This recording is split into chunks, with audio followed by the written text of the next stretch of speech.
বিয়েটা করেছিলাম বলেই না তুমি উদ্ধার হয়ে গেলে, না হলে জীবনের মানেও বুঝতে পারতে না। তা অবশ্য তুমি ঠিকই বলেছো জানো।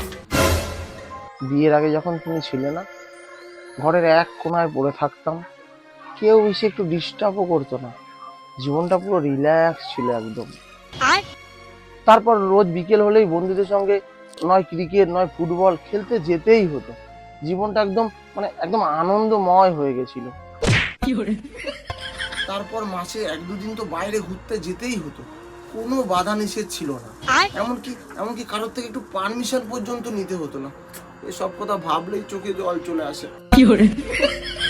তারপর জানো, যেদিন ইচ্ছা বন্ধুদের সঙ্গে রাত কাটিয়ে বাড়ি ফিরতাম, কাউকে কিচ্ছু জবাব দিয়ে করতে হতো না। সে কি স্বাধীন জীবন ছিল আমার। তারপর আমার জীবনে তুমি এলে, পুরো জীবনের মানেই বুঝিয়ে দিলে, এক কথা পুরো উদ্ধার করে দিলে। ভেঙে ওই গেল ঠ্যাং, ভেঙে